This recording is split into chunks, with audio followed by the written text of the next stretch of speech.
ওসমান হাদি সৌভাগ্যবান একজন যুবক। আজ থেকে এক সপ্তাহ আগেও হয়তো বাংলাদেশের 90% মানুষ তার নামটাও জানতো না। আপনি আমি তাকে চিনতামও না। শুধুমাত্র সোশ্যাল মিডিয়া যারা ইউজ করে ওই গুটি কয়েক মানুষ সারা বাংলাদেশের 18 কোটি মানুষ ওসমান হাদিকে চিনতো না। ওসমান হাদির স্বপ্ন ছিল 56,000 বর্গ মাইলে সে স্বাধীনতা সার্বভৌমত্বের কথা বলবে, সে সংসদে যাবে, দেশের পক্ষে কথা বলবে। আল্লাহ বলে, তুমি তো সংসদে আসতে চাইছিলা, সংসদে আসা দরকার নাই, আমার জান্নাতের সিংহাসনটা আমি তোমার দিয়ে দিলাম, শাহাদাতের মৃত্যু দিয়ে দিলাম। আর শাহাদাতের মৃত্যু সৌভাগ্যের না দুর্ভাগ্যের? শাহাদাতের মৃত্যু কেমন আমরা মনে করি অনেক কঠিন, অনেক যন্ত্রণার। আল্লাহর হাবিব বলেন, না না, কোন মানুষ যদি শহীদ হয়ে যায়, শাহাদাতের মৃত্যু যদি আল্লাহ কাউকে দিয়ে দেয়, পিপিলিকা কামড় দিলে সেটার যতটা যন্ত্রণা, শাহাদাতের মৌতের যন্ত্রণা হয় তার চেয়ে আরো কম। আপনার মনে হবে অনেক যন্ত্রণা, না, শাহাদাতের মৃত্যুর মধ্যে কোনো যন্ত্রণা নাই। আমরা মরে যাব, আপনারা মরে যাবেন, সবাই মরে যাব। মৃত্যুর পরে কবরে যাওয়া লাগবে। কবরের আযাব আছে, হিসাব নিকাশ আছে, হাসর আছে, পুলসিরাত আছে, মিজান আছে, এরপরে জান্নাত অনেক দূরে। আর রাসূল বলেন, শহীদের জন্য এত দূরবর্তী না, শহীদ মারা যাবে, মৃত্যুর মধ্য দিয়ে আল্লাহর জান্নাতে আল্লাহ তাআলা শহীদকে পাঠিয়ে দেবেন। ইমাম আহমদ বিন হাম্বল রাহিমাহুল্লাহ বলেন, বাইনানা ওয়া বাইনাকুমুল জানাইজ। কাফের, মুনাফিক, মুশরিক আর ইমানদারের পার্থক্য হবে জানাজার মাধ্যমে। কিসের মাধ্যমে? কিসের মাধ্যমে? জিয়াউর রহমান রাহিমাহুল্লাহ, জিয়াউর রহমানকে শহীদ করা হলো, তার জানাজায় লক্ষ লক্ষ লোক হয়েছিল, ঠিক কিনা? ওসমান হাদিকে শহীদ করা হলো, তার জানাজায় ঢাকায় রেকর্ড করেছে 15 লক্ষ লোক হয়েছে। অথচ তার কোনো দল নাই, কর্মী নাই, পয়সা নাই, কিচ্ছু নাই। মানুষের যে তার প্রতি এত ভালোবাসা, এই ভালোবাসা মানুষের মনের মধ্যে যিনি সৃষ্টি করে দিয়েছেন তিনি কে? আবার এমন জালিমও মারা যায়, মৃত্যুর পরে জানাজা দেওয়ার মতো লোকও খুঁজে পাওয়া যায় না। গুলি খায় 18টা, জানাজায় লোক থাকে 9টা। যে কয়টা ফুটা হয়েছে ওই কয়টা লোকও দাঁড়ায় না জানাজায়। এজন্য আমার ভাই, দেশের প্রশ্নে আপনাকে সব ভেদাভেদ ভুলে যেতে হবে। ওসমান হাদি যেমন দেশের প্রশ্নে জীবন দিয়েছে, স্বাধীনতা সার্বভৌমত্বকে সবচেয়ে বেশি উঁচু করে রেখেছে, দিল্লির আধিপত্যবাদীদের বিরুদ্ধে কথা বলেছে, ওই পথে হাঁটার জন্য আপনাকে আমাকে মানসিকভাবে প্রস্তুতি নেওয়া দরকার। আমরা কেন তাদেরকে ভয় পাবো? বাংলাদেশের 1 ইঞ্চি জমিন আমরা ছেড়ে দেব না।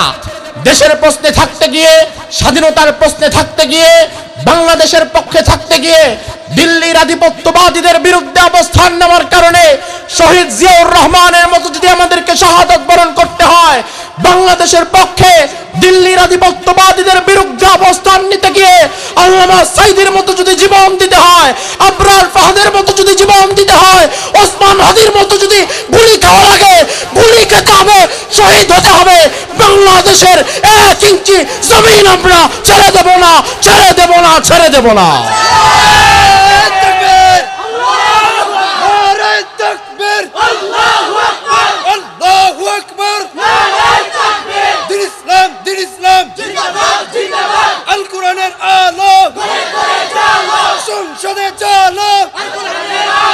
আমার ভাইরা, সবার আগে বাংলাদেশ, সবার আগে বাংলাদেশ। ব্যক্তি স্বার্থ, রাজনৈতিক স্বার্থ, দলের স্বার্থ সব ভুলে গিয়ে 18 কোটি বাংলাদেশি মানুষকে এক কাতারে দাঁড়িয়ে দেশের স্বাধীনতার সার্বভৌমত্ব রক্ষা করা লাগবে। ওসমান হাদি আমাদের শিখিয়ে গিয়েছেন, প্রয়োজনে জীবন দিবা, ঈমান দিবা না, প্রয়োজনে কল্লা দিবা, আল্লাহ দিবা না। বাংলাদেশের সবচেয়ে বড় শত্রু হিন্দুত্ববাদী, মুশরিক, এই ভারতের আধিপত্যবাদীরা, যারা আমাদের মাথায় কাঁঠাল ভেঙে খেতে চায়।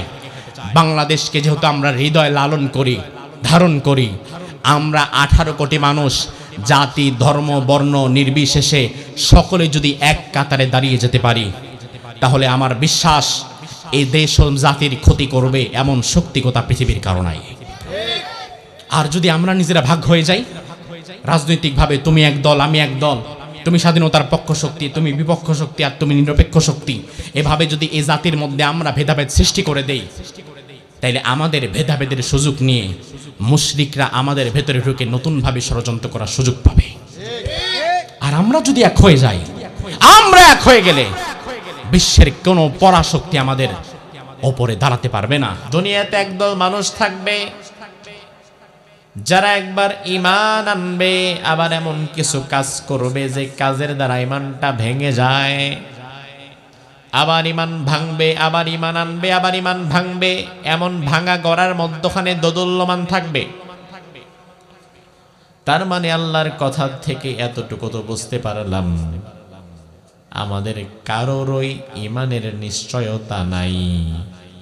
আজকে আমি আপনাদের সামনে ঈমানের ওয়াজ করেছি, মৃত্যু পর্যন্ত আমি নিজেও যে ঈমানের উপরে অটল থাকতে পারবো ওই গ্যারান্টি আমার নিজেরই নাই। আমার ভাই, তার কারণ রাসূলের হাতে হাত রেখে ঈমান এনেছেন।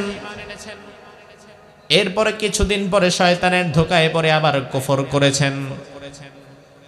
আব্দুল্লাহ ইবনে খাতাল তার নাম, হিজরত করে মদিনায় গিয়েছেন, রাসূলের হাতে হাত রেখে ঈমান এনেছেন। কিছুদিন পরে আবার মক্কায় ফিরে গিয়ে কুফরি করে রাসূলুল্লাহকে গালিগালাজ শুরু করেছে। তার মানে রাসূলের হাতে হাত রেখে ঈমান আনার পরেও যদি আবার ঈমানটা ভেঙে যাওয়ার সম্ভাবনা থেকে থাকে, তাইলে সেখানে আমি আপনার কোনো নিশ্চয়তা তো আরো আগে নাই। ঈমান সবচেয়ে বেশি দামি জিনিস। এই দুনিয়াতে ঈমানের চেয়ে বেশি দাম আর কোনো কিছুর নাই। একজন মানুষ টাকা নাই, পয়সা নাই, ক্ষমতা নাই, চেহারার সৌন্দর্যটাও নাই, কিছুই নাই, কিন্তু লোকটার যদি ঈমান থেকে থাকে, মৃত্যুর পরে ওই ঈমানের কারণে তারে জান্নাত যিনি দিয়ে দিবেন তিনি কে? আরো জোরে কোন? আর একজন মানুষ টাকা আছে, ক্ষমতা আছে, দুনিয়ার সুখ স্বাচ্ছন্দ্য সব আছে, কিন্তু ঈমান নাই। ওই লোকটা যখন মারা যাবে, সারা জীবন তার বৃথা হয়ে যাবে। মৃত্যুর পরে ঈমান না থাকার কারণে ওই বান্দারে জাহান্নামে যেতে হবে। তাইলে আমার ভাই, দুনিয়াতে আপনার কাছে আমার কাছে ক্ষমতার দাম, টাকা পয়সার দাম বেশি নাকি ঈমানের দাম বেশি? কিসের দাম? কিন্তু ঈমানের দাম যতই বেশি মুখে বলেন না কেন, অন্তরে বিশ্বাসকার কতটুকু আছে সেটা আল্লাহ ভালো করেই জানেন। তার কারণে জাতির মধ্যে এমন অনেক মানুষ আছে শুধুমাত্র দুনিয়া কামাবার জন্য আর ক্ষমতায় যাওয়ার জন্য প্রয়োজনে নিজের ঈমানটা বিক্রি করে দিতেও দ্বিধা করে না। আছে না নাই? তার কাছে টাকার দাম আছে, সম্পদের দাম আছে, ঈমানের দাম নাই। অথচ ঈমান সবচেয়ে দামি জিনিস, যেই ঈমানের বিনিময়ে আল্লাহ জান্নাত দিবেন। এই যে মাহফিলে আসছেন, বিনিময়ে জান্নাত পেয়ে যাবেন এমন কোনো গ্যারান্টি নাই। আমলের বিনিময়ে আল্লাহ কাউকে জান্নাত দেন না। আল্লাহ জান্নাত দেন ঈমানের বিনিময়ে, আর আমল হচ্ছে ওয়াসিলা। আল্লাহ কোরআনের মধ্যে বলেন, ওয়াবতাগু ইলাইহিল ওয়াসিলা, আমি আল্লাহর নিকটবর্তী হও ওয়াসিলা দিয়ে। ওয়াসিলা মানে আমল, নেক আমল। তবে আমার ভাই, জান্নাতে যদি যেতে চান, নেক আমল করা লাগবে পরে, নেক আমলের আগে মজবুত ঈমানের দরকার আছে না নাই? এখন ঈমান যার ভেজাল, ঈমান যদি ভেজাল থাকে, ওই ভেজাল ঈমানদার যতই আমল করুক না কেন, আল্লাহর দরবারে ভেজাল ঈমানদারের আমলের 2 পয়সার দাম নাই। ঈমান হচ্ছে একের মতো এক, আমল হচ্ছে শূন্যের মতো। একটা ঠিক রেখে সাথে যদি শূন্য একটা দেন, সংখ্যা কত হয়? শূন্য যদি 2টা দেন, কথা কন না, 3টা। এভাবে শূন্য দিতে দিতে যদি আপনি ফেনী লাল পোল পর্যন্ত যান, শূন্য যত বাড়বে সংখ্যার মানও তত। হঠাৎ আপনি চিন্তা করলেন একটা ফালায় দেই, এক দরকার নাই, একটারে বাদ দিয়া শূন্য বাড়াইতে থাকেন। বাড়াইতে বাড়াইতে লাল পোল পার হইয়া কুমিল্লা পদুয়ার বাজার বিশ্ব রোড পর্যন্ত চলে যান, যাওয়ার পরে দেখবেন শূন্য কিন্তু শূন্যই আছে। এক না থাকলে যেমন শূন্য, হাজার থাকলেও শূন্যের কোনো মান হয় না, একই রকম ভাবে ঈমান না থাকলে হাজার নামাজ, রোজা, হজ, যাকাত আর মাহফিল, দান, সদকা দিয়াও আমলের কোনো দাম থাকে না। ঠিক না বেঠিক? এখন এই জাতির মাঝে আমলওয়ালা মোটামুটি যত টানা আছে তার চাইতে বেশি কমে গেছে। এই জন্য দেখা যায় এই জাতির মাঝে মাহফিলে আইসা সারা রাত ওয়াজ শুনবে এমন লোক আছে, হজ করবে 14 বার এমন লোক আছে, নামাজ পড়া কপালে দাগ ফাড়ায় ফেলবে এমন লোক আছে। কিন্তু আবার দেখা যায় ওই যে নামাজি মসজিদে নামাজ পড়ে বের হয়া আবার সুদের ব্যবসাটা আগের মতোই করে এমন নামাজিও আছে না নাই? হাজী সাহেব 14 বার হজ করে আসছে, বিরাট এলাকার হাজী, এখনো অন্যায় ছাড়তে পারে নাই, এখনো জুলুম ছাড়তে পারে নাই, বিশাল বড় হাজী, আবার সমাজের মানুষের উপরে জুলুম করে বনের জমিটা আত্মসাৎ কইরা বইসা আছে, ভাইদের অধিকার ঠিক মতো দেয় না, এমন হাজীও আছে না নাই? তাইলে খালি আমলের পরে আমল জমতেছে, কিন্তু ঈমান যে কি জিনিস এটা বোঝে না সে। আমার ভাই, আল্লাহ রাব্বুল আলামিন জান্নাত দিবেন ঈমানের মাধ্যমে, আমল থাকবে ওয়াসিলা। এই জন্য মক্তবের মধ্যে দেখবেন বাচ্চাদেরকে ওলামায়ে কেরাম আমরা হাদিস পড়াই, আখলিস দীনাকা ইয়াকফিকাল আমালুল কলিল, তোমরা তোমাদের ঈমানকে খাঁটি করে নাও, ঈমানটাকে মজবুত করে নাও। আমল যদি কম হয়, ওই কম আমল তোমার নাজাতের জন্য যথেষ্ট হয়ে যাবে। তবে ঈমানে যদি ভেজাল থাকে, আমলের পাহাড় নিয়েও কিন্তু পার পাবা না। কারণ আমলে ঘাটতি থাকলে আল্লাহ ছাড় দিবে, তবে ঈমানের ঘাটতি আল্লাহ ছাড় দিবে না। আমার ভাই, আজকের অল্প সময়ের আলোচনাটা গুরুত্বপূর্ণ, কারণ এই সমাজে আমলের ওয়াজ কম হয় না। নামাজের ওয়াজ, রোজার ওয়াজ, হজের ওয়াজ, জিকিরের ওয়াজ অনেক হয়, তবে ওই তুলনায় ঈমানের ওয়াজ হয় কম। এই জন্য এই সমাজে আমলওয়ালা যা পাওয়া যায়, ঈমানওয়ালা তার চেয়ে অনেক কম পাওয়া যায়। কারণ আমলের প্রতি গুরুত্ব টুকটাক আছে, তবে ঈমানটা যে ধরে রাখা লাগে বোঝে না। মানুষ মনে করে ঈমান আবার ভাঙ্গে নাকি, ঈমান যে একবার আনছি তো আনছি, ঈমান আবার ভাঙলো কেমনে? ও ভাই আমার, ওযু করার পরে ওযু ভাঙার কিছু কারণ আছে না নাই? এই যে শীতের রাত, ঠান্ডা পানি দিয়ে ওযু করলেন, মসজিদে ঢুকতে গেলেন, নামাজের জামাত দাঁড়িয়েছে, মসজিদে যাওয়ার পরে গ্যাস্ট্রিকের প্রবলেমে বায়ু দূষণ যদি হয়ে যায়, ওই মুহূর্তে ওযুটা আছে না গেছে? আপনি যদি চিন্তা করেন এত ঠান্ডার মধ্যে আবার ওযু করুম দরকার নাই, ওইভাবেই নামাজ সালামু যা আছে কপালে দেখা যাবে সকালে। আপনি যদি আল্লাহু আকবার বলে নামাজে দাঁড়ায় যান, ওই নামাজ কবুল হবে। তার মানে ওযু করার পরে ওযু ভাঙার কারণ আছে, এটা জানেন বিধায় ওযুটা ভেঙে গেলে আপনি ভাঙা ওযু দিয়া নামাজ পড়েন না, আবার গিয়া ওযু করে আসেন। এখন আপনি যদি নাই জানতেন ওযু ভাঙার কারণ কি, তাইলে কিন্তু আপনার ওযু জীবনে ভাঙতো না, কারণ আপনি তো জানেনই না। ওই ভাঙা ওযু দিয়ে সারা জীবন নামাজ পড়তেন, নামাজ কবুল হইতো না। এবারে নামাজে দাঁড়ালেন, ওযু করার পরে সুন্দর মতো নামাজ পড়তে থাকলেন, এমন সময় পাশ থেকে একজন এসে ডাক দিল, বলল, হাজী সাহেব অনেকদিন পরে দেখলাম, আগের মতো দেখে আর আমাদের মসজিদে আসেন না। আপনি যদি মাথাটা ঘুরায় কোন অনেকদিন পরে আসলাম, কেমন আছো তুমি? এতটুকু কথা বলার দ্বারা নামাজ কি আছে না গেছে? এই জন্য নামাজের মধ্যে আপনার বাবা ডাকলেও আপনি ফিরে তাকান না, কারণ আপনি ভালো করেই জানেন নামাজের নিয়ত করার পরে কথা বললে নামাজ ভেঙে যায়। এখন নামাজ ভাঙার কারণ জানেন বিধায় কিন্তু নামাজ আপনি ভাঙেন না। না যদি জানতেন তাইলে এক নামাজের মধ্যে 10টা ভাঙ্গা আপনি দিতেন, বুঝতেনই না। এই আর 1-1.5 মাস পরে রমজান, আজকে রজব মাসের 1 তারিখ,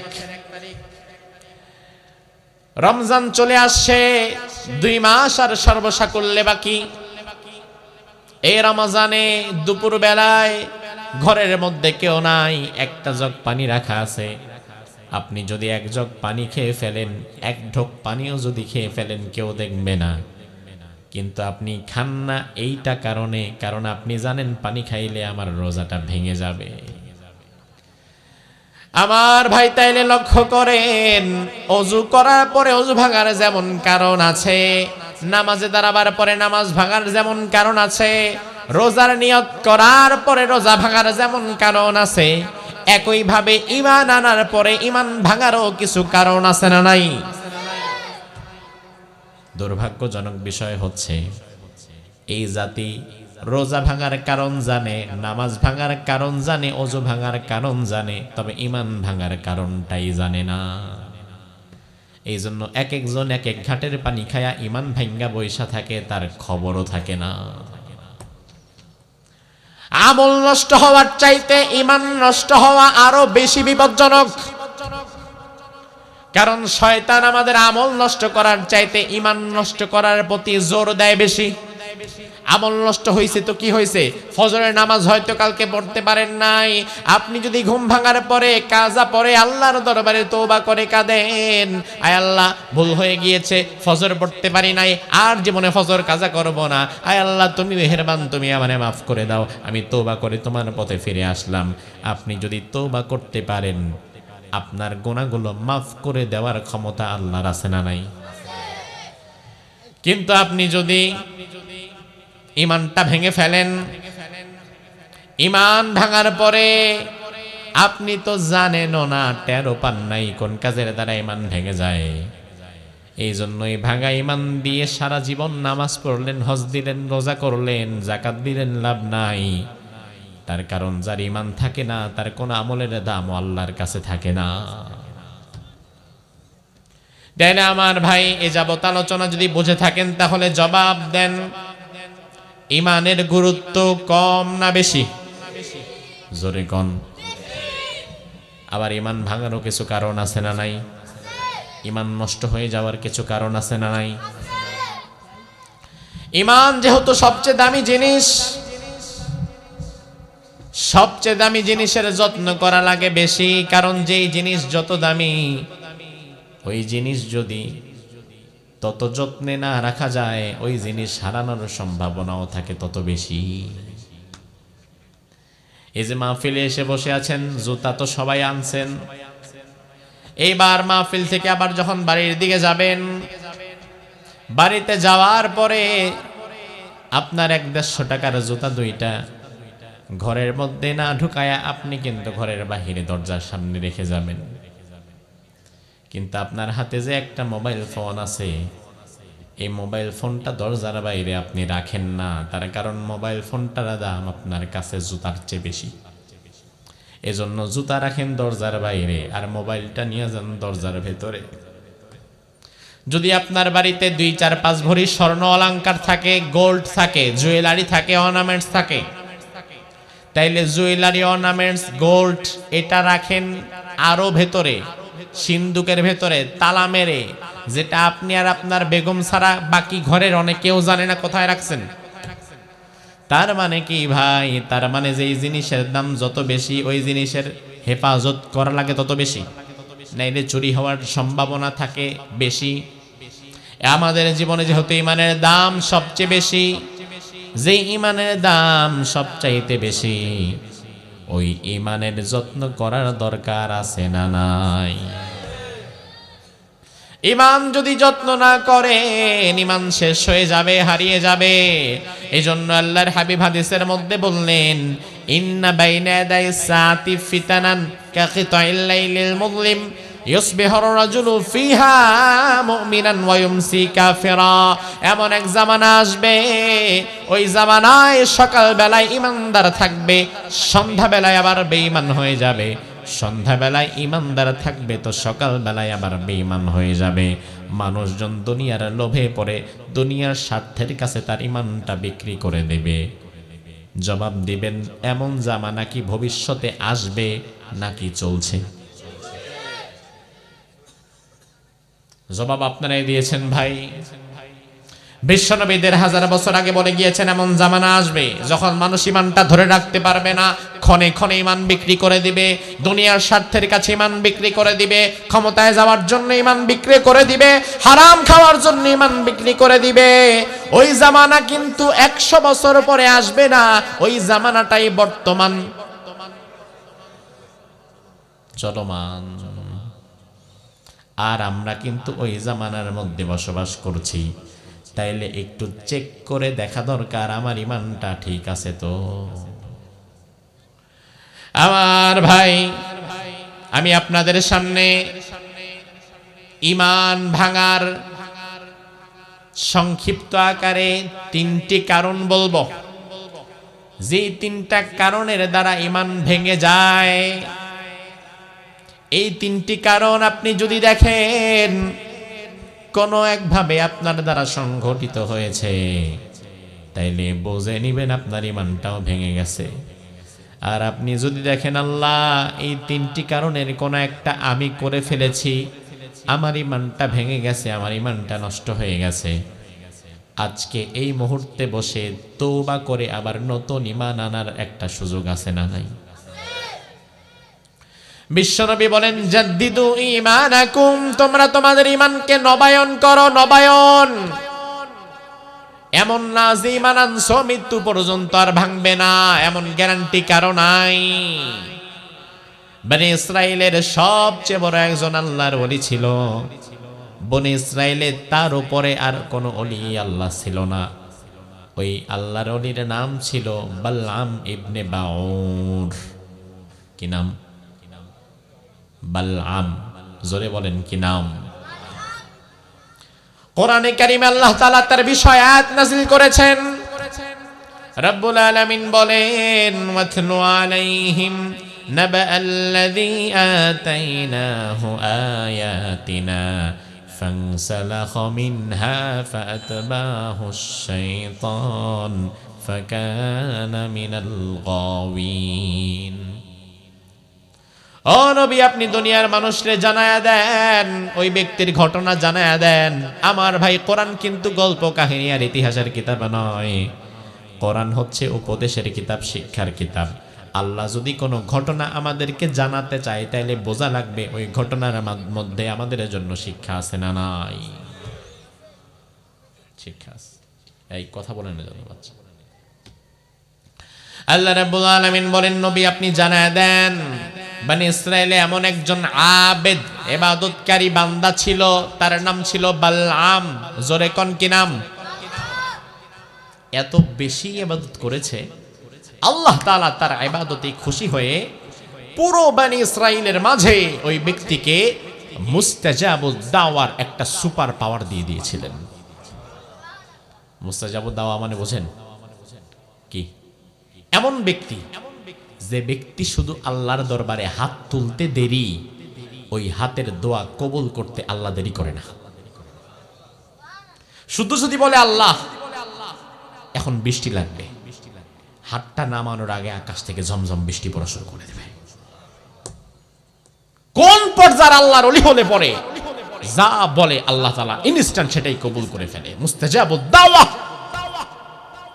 পুরো বনি ইসরাইলে এই এক ব্যক্তিকে আল্লাহ তাআলা মুস্তাজাবুদ দাওয়া হিসেবে কবুল করে ফেলেছিলেন। সুবহানাল্লাহ। আমার ভাই দেখেন, বনি ইসরাইলের নবী ছিল মূসা আলাইহিস সালাম। কি নাম? মূসা নবী, আল্লাহর পয়গম্বর। মূসা আলাইহিস সালামের সাথে বনি ইসরাইলের জাব্বারিনদের যুদ্ধ হবে। জাব্বারিন একটা গোত্র, তারা ছিল জালিম, স্বৈরাচার। যুগে যুগে স্বৈরাচারদের সাথে, জালিমের সাথে পয়গম্বরদের যুদ্ধ হয়েছে, জিহাদ হয়েছে। মূসা আলাইহিস সালামের সাথে জাব্বারিন স্বৈরাচারদের জিহাদ হবে।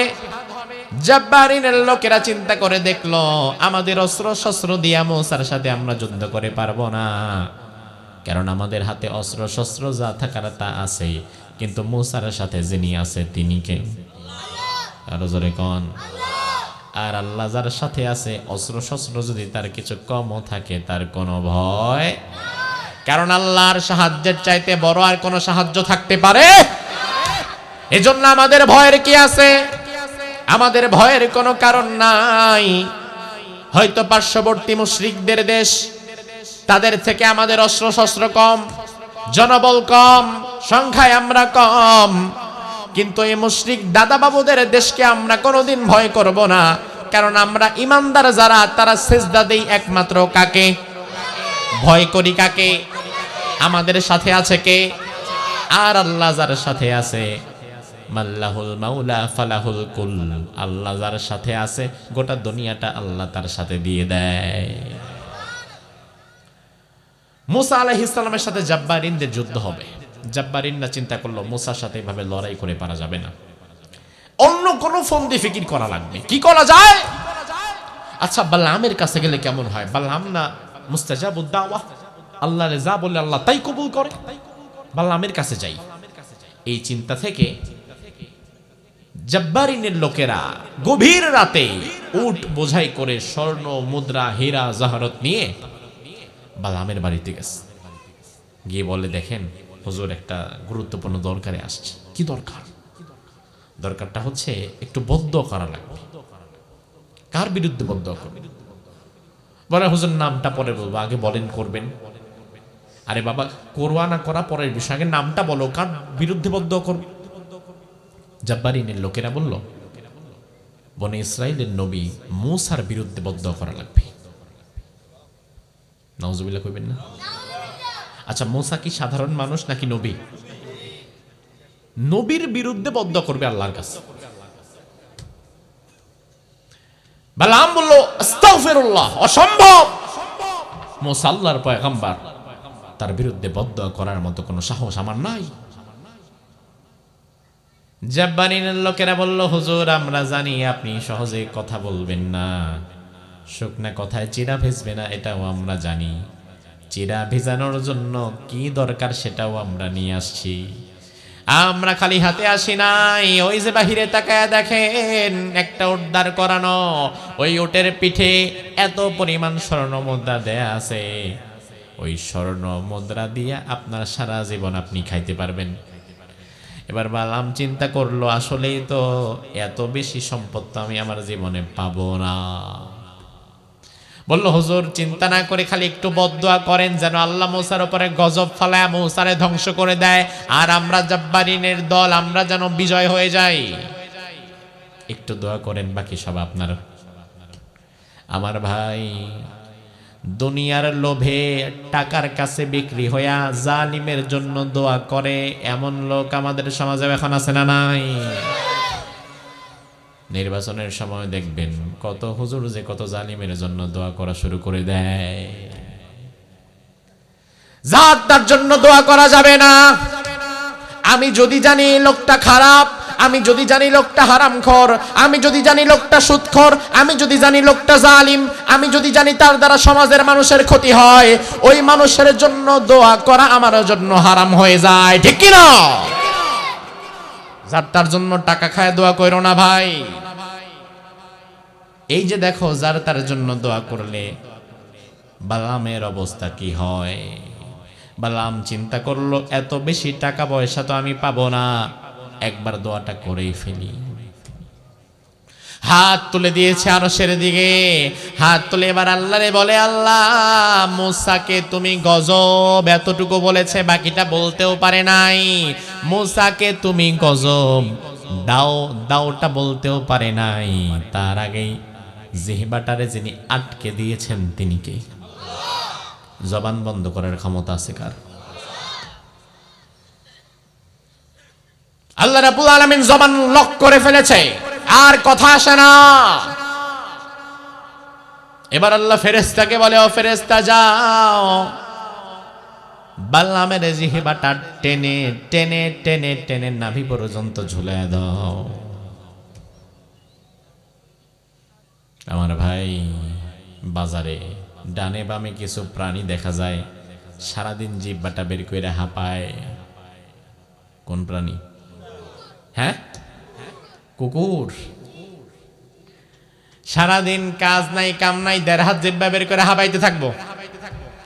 আল্লাহ কোরআনের মধ্যে বললেন, ওয়ালাউ শি'না লারাফানাহু বিহা ওয়ালাকিন্নাহু আখলাদা ইলাল আরদি ওয়াত্তাবা হাওয়া। ওই বালাম যদি আমি আল্লাহর দরবারে সম্পদের জন্য দোয়াও করত, আমি আল্লাহ তো দোয়া করলে ওর সম্পদটাও বাড়ায় দিতাম, কিন্তু শয়তানের ধোকায় পড়ে বালাম দুনিয়ার লোভে পড়ে আমার মূসার বিরুদ্ধে বদদোয়া করেছে আর জালিমের পক্ষে দোয়া করেছে। এই জালিমের পক্ষে দোয়া করা আর নবীর বিরুদ্ধে বদদোয়া করার কারণে তার ঈমানটাও ভেঙে গেছে। ফামাসালুহু কামাসালিল কালব, রাস্তার কুকুর যেমন দের হাত জিহ্বা বের করে হাঁপাতে থাকে, আমি আল্লাহ তাআলা বালামের জিহ্বাটাকেও দের হাত পর্যন্ত ঝুলাইয়া দিলাম। আমার ভাই তাইলে কি বুঝলেন? জামানার শ্রেষ্ঠ ওলি যার দোয়া আল্লাহর দরবারে কবুল হয়ে যায়, তার নিজেরই যদি ঈমানের উপরে অবিচল থাকার ঠিক না থাকে, আমি আপনি কোথাকার কে? আমরা নিজেরা যে মৃত্যু পর্যন্ত ঈমানের হালতে থাকতে পারবো তার গ্যারান্টি কিন্তু আমাদের নিজেদেরই নাই। এই জন্য আমাদেরকে সব সময় ঈমানের উপরে অবিচল থাকার জন্য চেষ্টা করা লাগবে। আর যেই কাজের দ্বারা ঈমান ভেঙে যায় ওই কাজগুলো জেনে ওই কাজগুলো থেকে বিরত থাকার দরকার আছে না নাই? আমার ভাইরা, ঈমান ভাঙার মূল কারণ হচ্ছে তিনটা। যে তিনটা কারণ প্রকাশ পেলে বুঝবেন আপনার ঈমান ভেঙে গিয়েছে। জবাব দেন, ঈমান ভাঙার কারণ কয়টা? আরো জোরে। তিনটা। এই তিনটা কারণ ভালো করে কোরআন হাদিস থেকে শুনে এরপরে আমরা বাড়ি যাব ইনশাআল্লাহ। ঈমান ভাঙার এক নাম্বার কারণ কুফর। কুফর মানে অস্বীকার করা। এক নাম্বার কারণ কুফর। এক নাম্বার কারণ কি? কুফর করছেন জীবনে? কইবেন হুজুর জানি না। আর ভাই আমি আপনাকে ব্যাখ্যা করি, এরপরে আপনি মিলান যে আপনি কোনোদিন কুফর করছেন কিনা। কুফর আরবি শব্দ, কুফরের বাংলা অর্থ হচ্ছে অস্বীকার করা। শরঈ পরিভাষায় হুয়া জুহুদুল ওয়াহদানিয়াহ আউন নুবুওয়াহ আউশ শরিয়াহ, আল্লাহর একত্ববাদ, রাসূলের রিসালাত অথবা ইসলামী শরিয়াতের কোনো একটা বিধানকে কেউ যদি অস্বীকার করে সেই ব্যক্তি কাফের। আল্লাহর একত্ববাদের কোনো কিছুকে অস্বীকার করা যাবে না, রাসূলের রিসালাতের কোনো কিছুকে অস্বীকার করা যাবে না, ইসলামের কোনো বিধানকে অস্বীকার করা যাবে না। আপনি মানেন না সেটা ভিন্ন কথা, কিন্তু অস্বীকার করতে পারবেন না। কোরআনের কোনো আয়াতকে অস্বীকার করতে পারবেন না, কোরআনের কোনো শব্দকে অস্বীকার করতে পারবেন না। আপনি মানেন না সেটা ভিন্ন কথা, কিন্তু অস্বীকার করার সুযোগ নাই।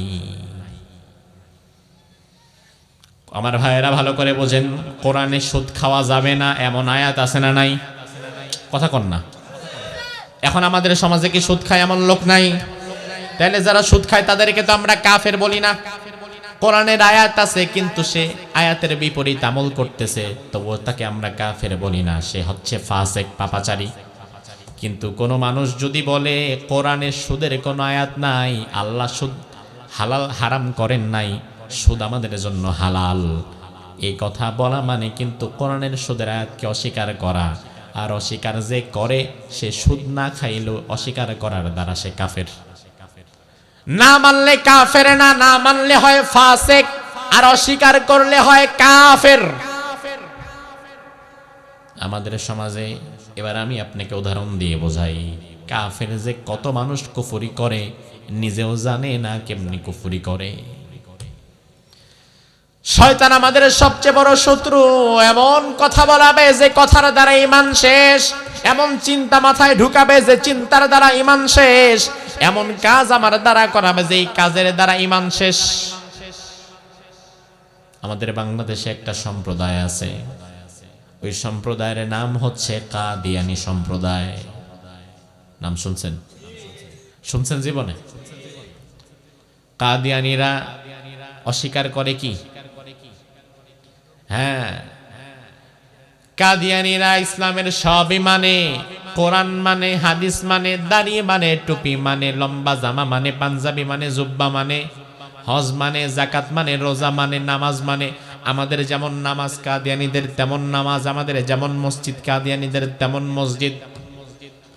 কাদিয়ানি নবী মানে না এটাও বলা যাবে না, কারণ কাদিয়ানি আমাদের নবীকে নবী হিসাবেও মানে, শুধু প্যাচ লাগায় আরেক জায়গায়। আল্লাহ কোরআনের মধ্যে বলেছেন, মা কানা মুহাম্মাদুন আবা আহাদিম মির রিজালিকুম ওয়ালাকিন রাসূলুল্লাহি ওয়া খাতামান নাবিয়্যিন। ও দুনিয়ার মানুষ শুনে নাও, তোমাদের কোন পুরুষের পিতা আমার নবী নয়, ওয়ালাকিন রাসূলুল্লাহ, আমার নবী হচ্ছে আমি আল্লাহর রাসূল, ওয়া খাতামান নাবিয়্যিন, আমার নবী হচ্ছে শেষ নবী। তাইলে আমার ভাইরা জবাব দেন, আমাদের নবী কি শুধু নবী না শেষ নবী? আপনি কিন্তু শুধু নবী মানলে হবে না, আপনাকে মানা লাগবে আমাদের নবী। আরো জোরে কোন, আমাদের নবী। নবীর পরে আর কোন নবী? কাদিয়ানি সব মানে, পুরা কোরআনটাও মানে। আল্লাহ যে আয়াতে বলেছেন আমার নবী, আমার রাসূল এবং শেষ নবী, এই আয়াতটাও পুরাটা মানে, শুধু একটা শব্দ বাদ দিতে চায়। ওই শব্দটা হচ্ছে খাতাম। খাতাম মানে শেষ। আল্লাহ যেখানে বলেছেন আমার নবী শেষ নবী, কাদিয়ানি বলে হ্যাঁ রাসূলকে শ্রেষ্ঠ নবী মানি, বড় নবী মানি, নামাজ রোজা হজ যাকাত সব মানি, পুরা কোরআনটাই মানি, শুধু আল্লাহ যে শেষ নবী বলেছে এই শেষ শব্দটা মানি না। এই একটা শব্দ না মানার কারণে কাদিয়ানি কি ইমানদার না কাফের? কাদিয়ানির যে কাফের বলতে চাইবে না, সেও কিন্তু কাফের, কারণ কাফেরের পক্ষে গেলে কুফর করা হয়ে যায়। আমার ভাই জবাব দেন, কাদিয়ানি যে কোরআনের একটা শব্দ শেষ খাতাম এই শব্দটা মানলো না, এজন্য কি কাদিয়ানির ঈমান আছে না গেছে? কাদিয়ানি কি ইমানদার না কাফের? বাদ দিছে পুরা কোরআনের কয়টা শব্দ? কয়টা?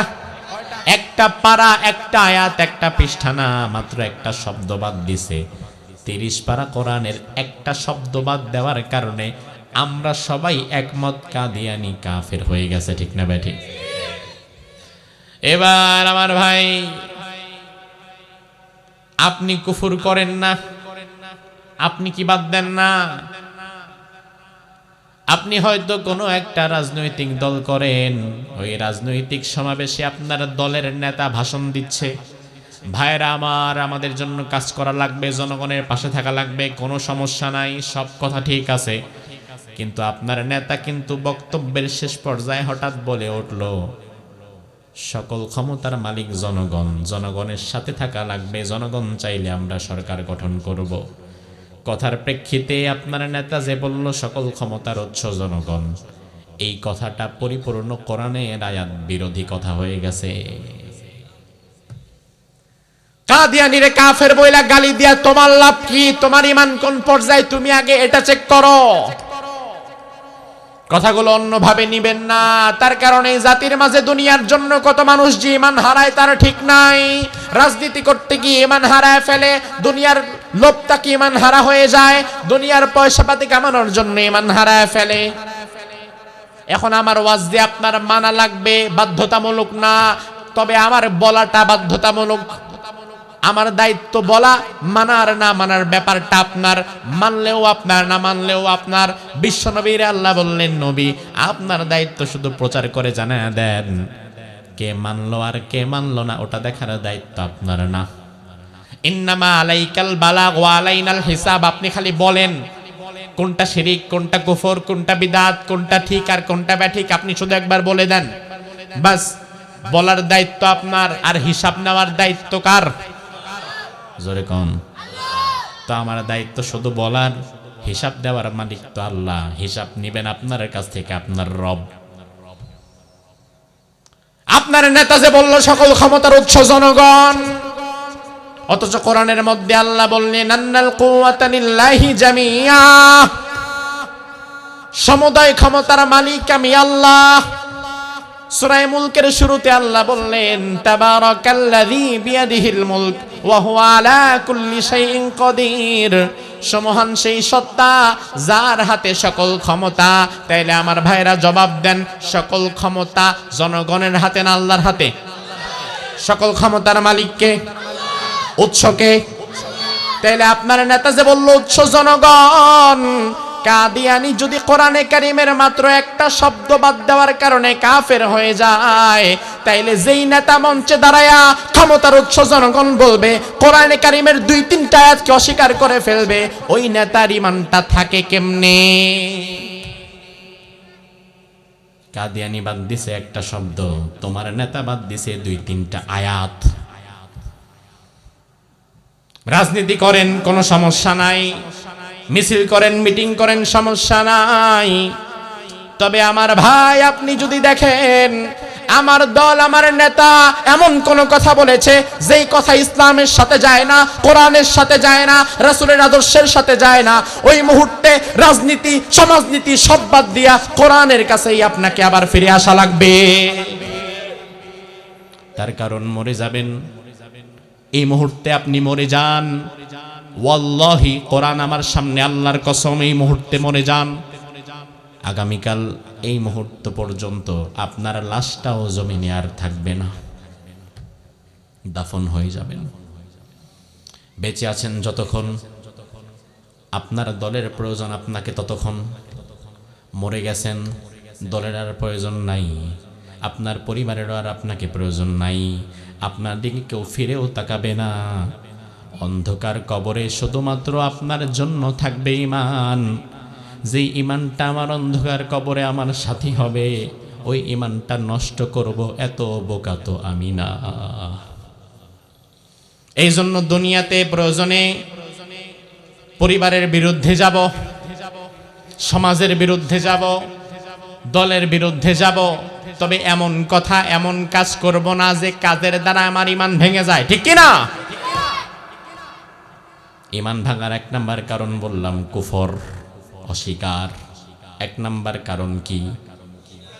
কুফর করা। জোরে কোন 1 নাম্বার কারণ কি? ঈমান ভাঙার 2 নাম্বার কারণ শিরক। কি? শিরক। শিরক মানে হচ্ছে অংশীদার স্থাপন করা, আল্লাহ তাআলার ক্ষমতার সাথে, আল্লাহর জাত ও সিফাতের সাথে অন্য কাউকে জুড়ে দেওয়াটাই শিরক। আল্লাহ রাব্বুল আলামিন কোরআনের মধ্যে বিশ্বনবীকে ইঙ্গিত করে বললেন, লাইন আশরাকতা লা ইয়াহবাতান্না আমালুকা ওয়া লা তাকুনান্না মিনাল খাসিরিন। ও নবী মুহাম্মদ, আপনি যদি নিজেও কোনোদিন শিরিক করেন, আপনার সারা জীবনের আমলগুলো আমি আল্লাহ বরবাদ করে দেব।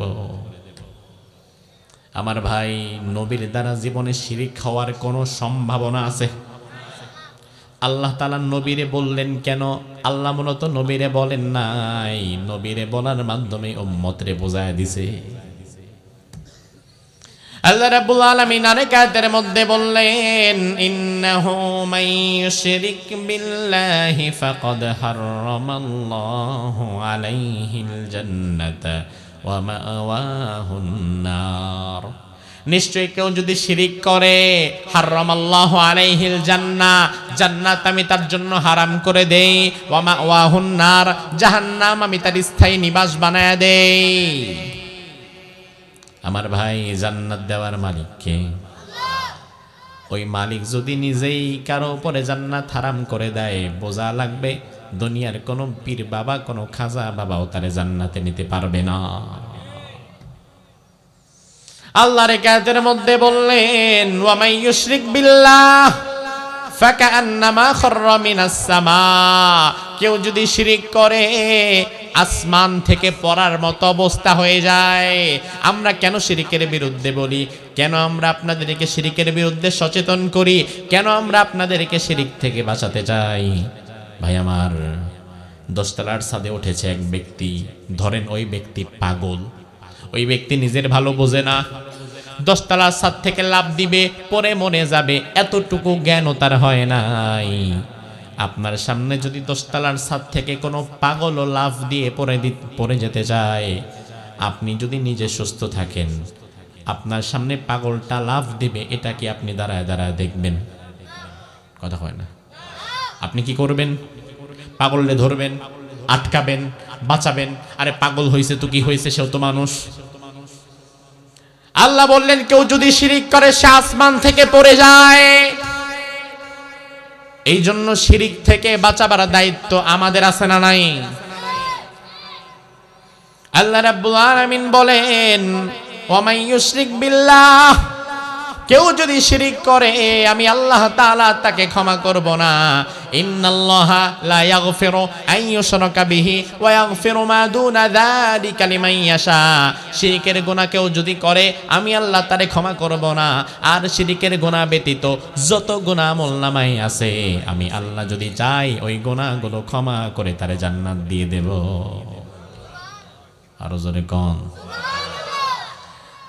হাদিসে কুদসি আল্লাহ রাব্বুল আলামিন বলেন, মজার একটা হাদিস। আল্লাহ তাআলা হাদিসে কুদসির মধ্যে বলেন, ইয়া ইবনা আদম ইন্নাকা লাউ আতাইতানি বিকুরাবিল আরদি খাতায়া সুম্মা লাকিতানি লা তুশরিক বি শাইআ লা আতাইতুকা বিকুরাবিহা মাগফিরা। ও আদম সন্তান, আমি আল্লাহর দরবারে যদি এমন ভাবে হাজির হও যে তোমার আমল নামায় অনেক গুনাহ আছে, অনেক গুনাহ, কত গুনাহ, একেবারে পাহাড় সম পরিমাণ গুনাহ, পৃথিবী সম পরিমাণ গুনাহ, গোটা পৃথিবীকে ভরে দিলে যত গুনাহ হয় তোমার আমল নামায় পৃথিবী সম পরিমাণ গুনাহ আছে। আমি আল্লাহ রাব্বুল আলামিন তোমার আমল নামাটা একবার চেক করব, স্ক্যান করব, দেখি কি কি কি কি কত ধরনের গুনাহ আছে। পৃথিবী সমপরিমাণ গুনাহ যদি তোমার আমলনামায় থাকে, আর আমি আল্লাহ যদি দেখি ওই পৃথিবী সমপরিমাণ গুনার মধ্যে একটা শিরিকের গুনাহ নাই, লা তাইতুকা বিকুরাবিহা মাগফিরা, পৃথিবী সমপরিমাণ ক্ষমা নিয়ে আমি আল্লাহ তোমারে মাফ করে তোমার জন্য জান্নাত অবধারিত করে দেব। আল্লাহু আকবার। সব গুনাহ আছে, যদি শিরিকের গুনাহ না থাকে তাইলে মাফ করে দিবেন কে? আবার কোন গুনাহ নাই, শুধু যদি শিরিকের গুনাহই থাকে তাইলেও মাফ করবে না, কারণ শিরিকের বিরুদ্ধে আল্লাহ জিরো টলারেন্স। এখন আমার দেশের মানুষ শিরিকের গুনাহে জর্জরিত হয়ে যায়, টেরও পায় না। 25 বছর বয়সের যুবক বিয়ে করেছে, বিয়ের পরে 2, 4, 5 বছর চলে যায়, সন্তানাদি নাই। বিয়ের পরে 10 বছর চলে গেছে, সন্তানাদি হয় না। এমন মানুষও আছে না নাই? সন্তান দেওয়ার মালিক কে? নাকি ডাক্তার, পীর বাবা? না, সন্তান দেওয়ার মালিক আমার আল্লাহ। এখন বিয়ে করছে 25 বছর বয়স, 10 বছর সংসার করছে, সন্তান হয় না, বয়স হয়েছে মাত্র 35। 10 বছর পরে আর হতাশ হয়ে গেছে, ভাল লাগে না। এখন আর আগের মতো মসজিদেও যায় না, আল্লাহর কাছেও চায় না। এখন আল্লাহর কাছে না গিয়া, মসজিদে না চায়া সরাসরি মাজারওয়ালার কাছে চলে গেছে। মাজারের মধ্যে গিয়া ছাগল একটা মান্নত কইরা সেজদা 2টা মাজারওয়ালারে দিয়া এরপরে কেঁদে কেটে বলে, ও বাবা তুমি আমার সন্তান দাও। মাজারওয়ালার কাছে সেজদা দিয়া মানত কইরা সন্তান চায়া বৈশা থাকে এমন মুসলমান আমাদের সমাজে আছে না নাই? শিরিক।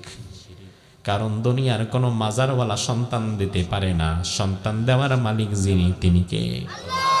আল্লাহ কোরআনের মধ্যে বললেন, লিল্লাহি মুলকুস সামাওয়াতি ওয়াল আরদ ইয়াখলুকু মা ইয়াশা ইয়াহাবু লিমান ইয়াশাউ ইনাসা ওয়া ইয়াহাবু লিমান ইয়াশাউ যুকুর। আমি আল্লাহর কাছে আকাশ ও জমিনের সকল ক্ষমতা। আমি আল্লাহ যারে চাই তারে সন্তান দেই, আমি আল্লাহ যারে চাই তারে পুত্র দেই, আবার আমি আল্লাহ যারে চাই তারে কন্যা দেই। আমি আল্লাহ যারে চাই তারে পুত্র কন্যা 2টাই দেই, আবার আমি আল্লাহ যারে চাই না তারে একটাও দেই না। ক্ষমতা কার? চাইতে হবে কার কাছে? এখন তুমি যে মাজারওয়ালার কাছে চাইলা, মাজারওয়ালার কাছে চাওয়ার মধ্য দিয়ে তুমি বোঝায়া দিলা আল্লাহর ক্ষমতা এখন আর নাই। এখন মাজারওয়ালার কাছে চাই, দেখি উনি কিছু করতে পারে কিনা। এর দ্বারা তুমি নিজে শিরিক করে তোমার ঈমানটাও নষ্ট করে ফেললা। আমার ভাই, মাজারের মধ্যে যে কত রকমের শিরিক চলে না দেখলে বুঝবেন না।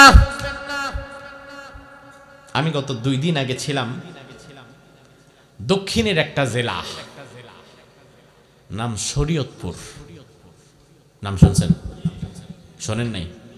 নাম কি? শরীয়তপুর। বাংলাদেশে যেই জায়গার যেই নাম, ওই জায়গায় এর উল্টা কার্যকলাপ চলে বেশি। নাম রাখছে বেদানা, অথচ ভিতরে দানায় ভরা। এত দানা, এটার নাম দিছে বেদানা। গুণে ভরপুর, বহু গুণে গুণান্বিত, নাম রাখছে তার বেগুন। ঢাকা শহরে আছে শান্তিবাগ। ঢাকা শহরের ম্যাক্সিমাম চোর ডাকারা, হাইজাকাররা শান্তিবাগে থাকে। অথচ নাম রাখছে শান্তিবাগ, নাম রাখছে শরীয়তপুর, বেশরীয়তি কাজের কারখানা। গেলাম শরীয়তপুরে মাহফিল, একটা দরবারে দেখলাম মাজারের একটা গেট বানাইছে, শুধু গেট। ওই গেটটা বানাতে খরচ করেছে 6 কোটি টাকা। কি সুবহানাল্লাহ কইলেন? হ্যাঁ, বুঝা কইন।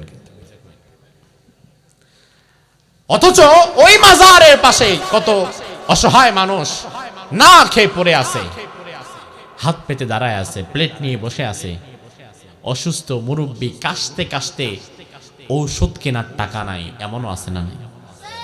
ওই মাজারের পাশে হয়তো মসজিদ আছে, এমন মসজিদ কারেন্ট গেলে জেনারেটর আইপিএস এরও ব্যবস্থা নাই।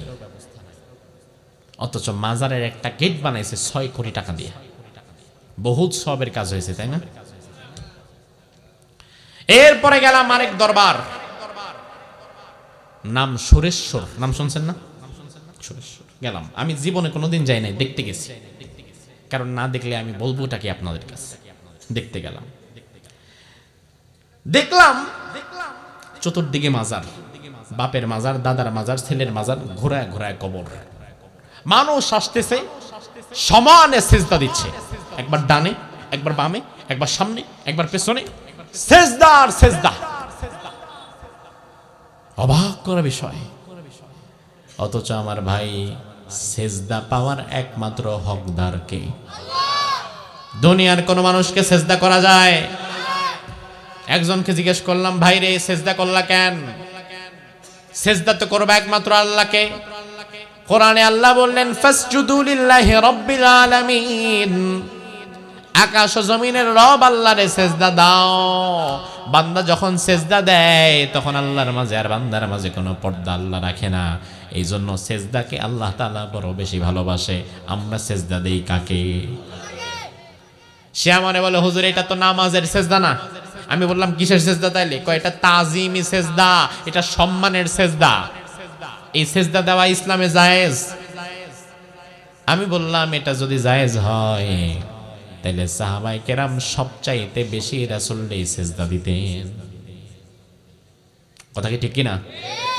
আরে আরে পাগল, দুনিয়ার কোন মানুষকে যদি সেজদা দেওয়া জায়েজ থাকতো, সাহাবায়ে কেরাম তো সারা জীবন রাসূলের পায়ে সেজদায় পড়ে থাকতেন। কিন্তু সাহাবায়ে কেরাম রাসূলকে সেজদা করেছেন, আবু বকর রাসূলকে সেজদা করেছেন, ওমর ফারুক রাসূলকে সেজদা করেছেন, ওসমান আলী রাসূলকে সেজদা করেছেন। তার একটা প্রমাণও আছে, হয়তো তাজিমি সেজদা। আবার দেখলাম এক সাইডে দুইটা পাথর রাখা, হাজরে আসওয়াদের মতো কালো দুইটা পাথর রাখা। আমি আমার ভাবলাম, এটা কি হাজরে আসওয়াদের সুরেশ্বরী শাখা টাকা নাকি, যে শাখা খুলে বসছে এখানে? পাথর দুইটা রাখা, কাছে গিয়ে দেখলাম দুর্গন্ধ আসতেছে। মাটির উপরে দুইটা পাথর, দুর্গন্ধ আসার কারণ কি? একটু হাত দিয়ে দেখলাম, সরিষার তেল দিয়ে মাখা আছে পাথর দুইটা। কেউ আইসা সরিষার তেল মাখে, কেউ আইসা দুধ মাখে, কেউ আইসা মধু মাখে। একটা জায়গার মধ্যেই পাথরের মধ্যে কেউ সরিষার তেল মাখে, কেউ দুধ মাখে, কেউ মধু মাখে, ঘি মাখে, যার যা আছে সব মাইখা দেয়া যায়।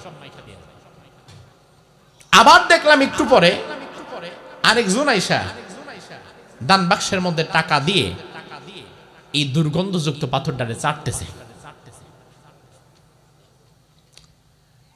আমরা গেছি, কাই ছবি টবি তুলবেন না, নিষেধ আছে, কারণ ছবি তুললে তো ভণ্ডামি ফ্যাশ হয়ে যাবে।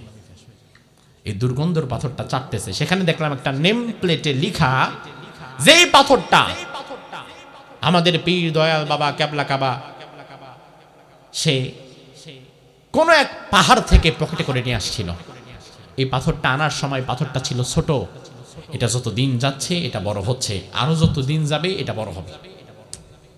শুধু তাই না, এই পাথরের যে আশেপাশে মাটি ময়লা আবর্জনা যা আছে, কেউ যদি নেক নিয়তে এগুলা ঘরে নিয়ে যায় আর বিনিময়ে ওই পরিমাণ টাকা পয়সা স্বর্ণ যদি দান সৎকা করে যায়, তাহলে এর দ্বারা তার মনের আশা পূর্ণ হবে। কিছু বলবেন না? আমি অবাক হয়ে গেলাম। আচ্ছা, এইটা বিশ্বাস করার মতো মানুষ আমাদের দেশে আছে না নাই? হয়তো আপনারা সচেতন, আপনারা বিশ্বাস করলেন না, আপনারা শিরিক করেন না, কিন্তু এই জায়গায় শিরিক করার মতো, বিশ্বাস করার মতো, পাথরে চাটা দেওয়ার মতো মানুষ আমাদের সমাজে আছে না? আরে পাগল, আমার মনের আশা পূরণ করার ক্ষমতা দুনিয়ার কাউরে আল্লাহ দেয় নাই, একমাত্র আমার মনের আশা পূরণ করার ক্ষমতা কার? আমার ভালো আমার মন্দ করার ক্ষমতা দুনিয়ার কারো নাই, আমার ভালো আমার মন্দ করার ক্ষমতাটাও কার? আল্লাহ কোরআনের মধ্যে বললেন, ওয়া ইয়ামসাসকাল্লাহু বিদুররিন ফালা কাশিফা লাহু ইল্লা হু ওয়া ইউরিদকা বিখাইরিন ফালা রাদ্দা লিফাদলিহি। আমি আল্লাহ যদি চাই তোমার কোনো কল্যাণ করতে, সেই কল্যাণ থেকে বাধা দেওয়ার মতো ক্ষমতা কারো নাই। আবার আমি আল্লাহ যদি চাই তোমার কোনো অকল্যাণ করে দিতে, ওই অকল্যাণ ফিরায় রাখার ক্ষমতাও দুনিয়ার কারো নাই। তাইলে ভালো এবং মন্দের মালিককে চাইতে হবে কার কাছে?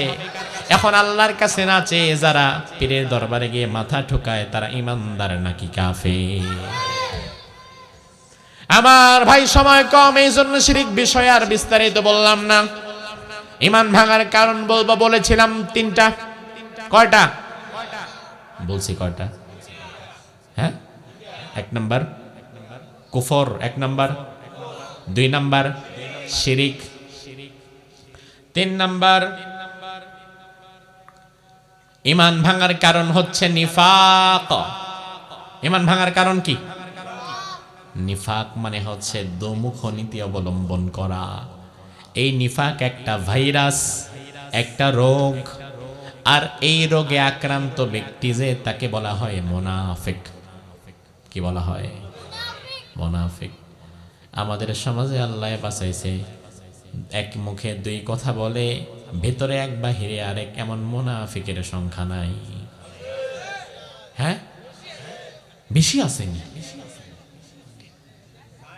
আমার ভাই, মুনাফিক কারা? আপনি যদি কোরআনের কাছে আসেন, কোরআন আপনারে জানায় দিবে মুনাফিক হচ্ছে তারা, ওয়া আন্নাহুম ইয়াকুলুনা মা লা ইয়াফালুন। মুখের কথার সাথে ভেতরে যাদের মিল নাই, ওই লোকগুলো ইমানদার না, তারা হচ্ছে মুনাফিক। মুনাফিকের শাস্তি কি হবে? আল্লাহ কোরআনের মধ্যে বললেন, ইন্নাল মুনাফিকিনা ফিদ দারকিল আসফালি মিনান নার ওয়া লা তাজিদ লাহুম নাসীরা।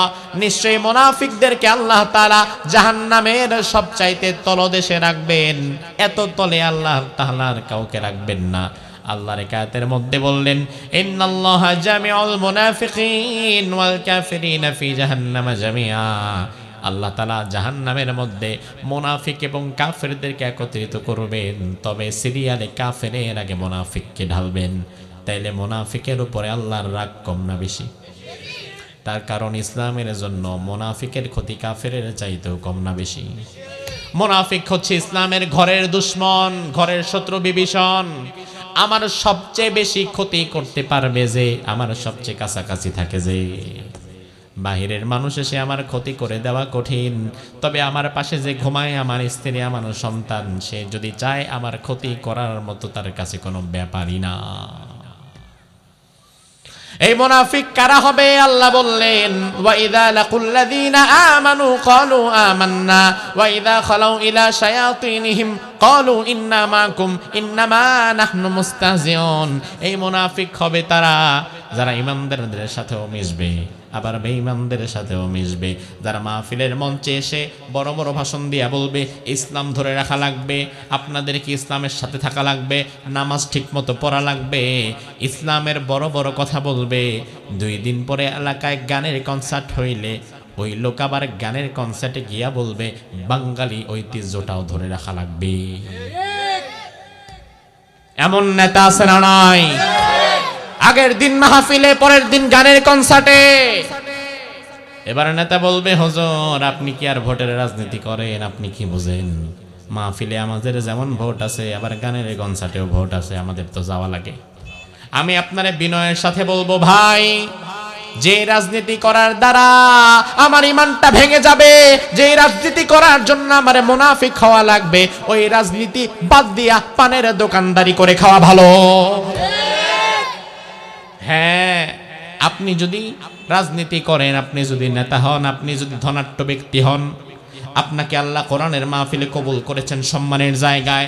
2 দিন পরে এলাকার ফাত্রা পোলাপান আপনার কাছে যাবে, গিয়া বলবে 1 লাখ টাকা দেন, 50,000 টাকা দেন, আমরা গানের কনসার্ট করবো, ঢাকা থেকে শিল্পী নিয়ে আসবো। আপনি বলবেন, যুবকেরা থামো, আমি পার্শ্ববর্তী এলাকার রিয়াজউদ্দিন মুন্সির বাজার ব্যবসায়ীদের উদ্যোগে আয়োজিত একটা তাফসির মাহফিলে গিয়েছিলাম। আল্লাহ আমাকে কোরআনের মাহফিলে সম্মানিত করেছেন, কোরআনের জন্য কবুল করেছেন। আমি কোনোদিন আর গানের কনসার্টে যেতে পারবো না, আমি মুনাফিক হতে পারবো না। তোমাদের যদি কিছু করা লাগে, তোমরা প্রয়োজনে ইসলামিক গানের কনসার্ট করো। ভালো ভালো ইসলামিক হামদাত যারা গায়, আল্লাহর প্রশংসা গায়, নবীর প্রশংসা গায়, ইসলামের কথা যারা বলে, এমন লোকদেরকে দাওয়াত দিয়া ইসলামিক কনসার্ট করো, কোরআন হাদিসের আলোচনা শোনাও, কোরআনের তেলাওয়াত শোনাও, কারি সাহেবদেরকে দাওয়াত দাও। আমি প্রয়োজনে 50,000-এর জায়গায় 1 লাখ টাকা তোমাদের দেব, তবে হারাম কোনো কাজের জন্য আমি 1 টাকাও দেব না। আমাদের নেতারা যদি শুধুমাত্র সোজা হয়ে যাইতো, এলাকার মধ্যে হারাম গানের কনসার্ট করার মতো আর যুবক থাকতো না। এরা গানের কনসার্ট করে কেন? কারণ আপনি তাদেরকে উস্কায় দেন, আপনি তাদেরকে সহযোগিতা করেন। যে ব্যক্তি খারাপ কাজ করে সে যেমন গুনাহগার, ওই খারাপ কাজে যে সহযোগিতা করে সেও সমান গুনাহগার, ঠিক না? সেও সমান গুনাহগার। এখন আমাদের সমাজে কিছু মানুষ তারা 2 দিক ঠিক রাখতে চায়, 2 দিক যারা ঠিক রাখতে চায় তারাই মুনাফিক। আল্লাহ তাদের ব্যাপারে বললেন, মুযাবযাবিনা বাইনা যালিক, তারা 2 নৌকার মাঝির মতো, একবার ডানে যায় একবার বামে যায়, সব কিছু নিয়ে চলতে চায়। সব কিছু নিয়ে চলা যায় না, সত্যটাকে নিয়ে চলা লাগে। মুনাফিকের আরেকটা পরিচয় আল্লাহ কোরআনের মধ্যে বললেন, ফাইদা কুতিবা আলাইহিমুল কিতাল ইযা ফারিকুম মিনহুম ইয়াখশাউনান নাসা কাখাশিয়াতিল্লাহি আও আশাদ্দা খাশিয়া। ওই মুনাফিকদেরকে যখন শত্রুর বিরুদ্ধে, মুশরিকদের বিরুদ্ধে, জালিমদের বিরুদ্ধে জিহাদের জন্য বলা হয়, ওই মুনাফিকেরা তখন জিহাদ করাকে এত বেশি ভয় পায়, মুশরিকদেরকে, কাফেরদেরকে এত বেশি ভয় পায়, যতটা ভয় তাদেরকে আল্লাহর পাওয়া দরকার ছিল। আল্লাহকে যেমন ভয় পাওয়া দরকার ছিল, ওই ভয়টা তারা মুশরিকদের পায়, কাফেরদেরকে পায়। জিহাদের কথা শুনলেই তাদের কলিজা কেঁপে যায়।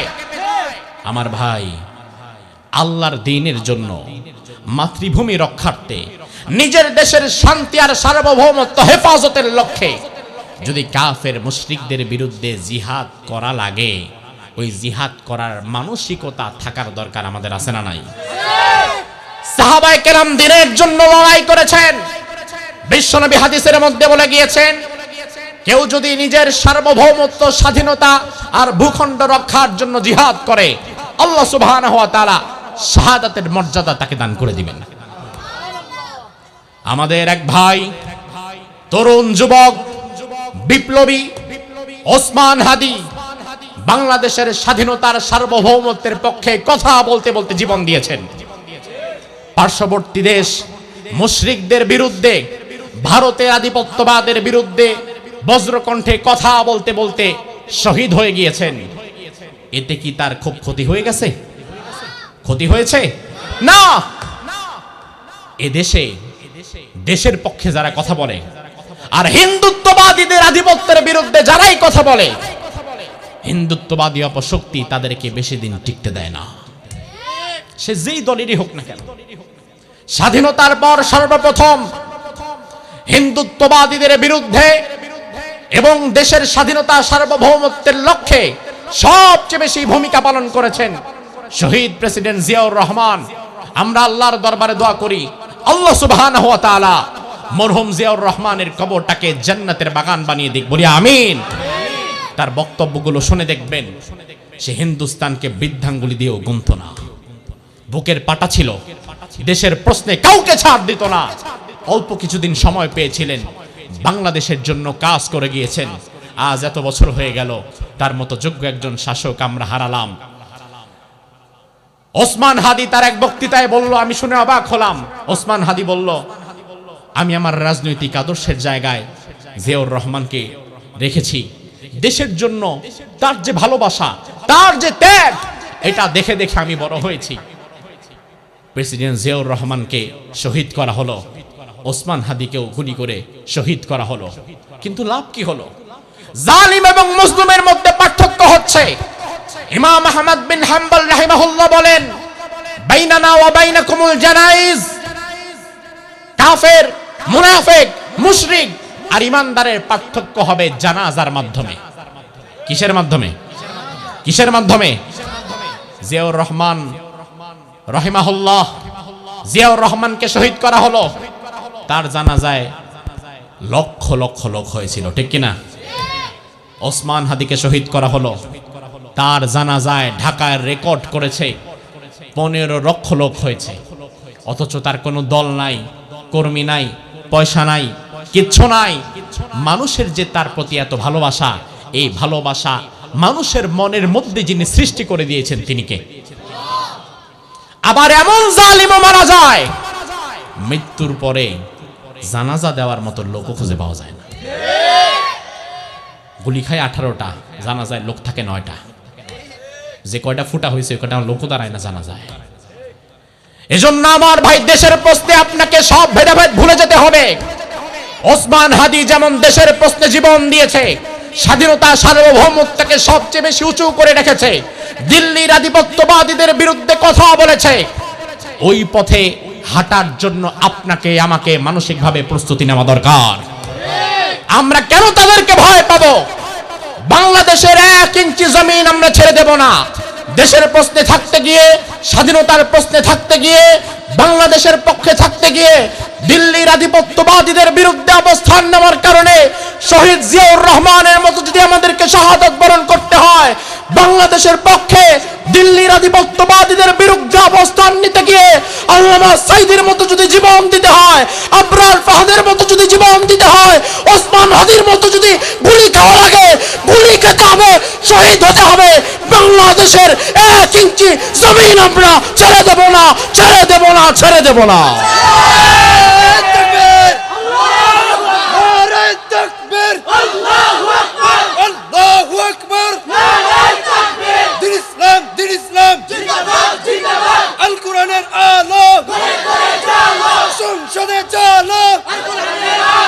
আমার ভাইরা, সবার আগে বাংলাদেশ, সবার আগে বাংলাদেশ।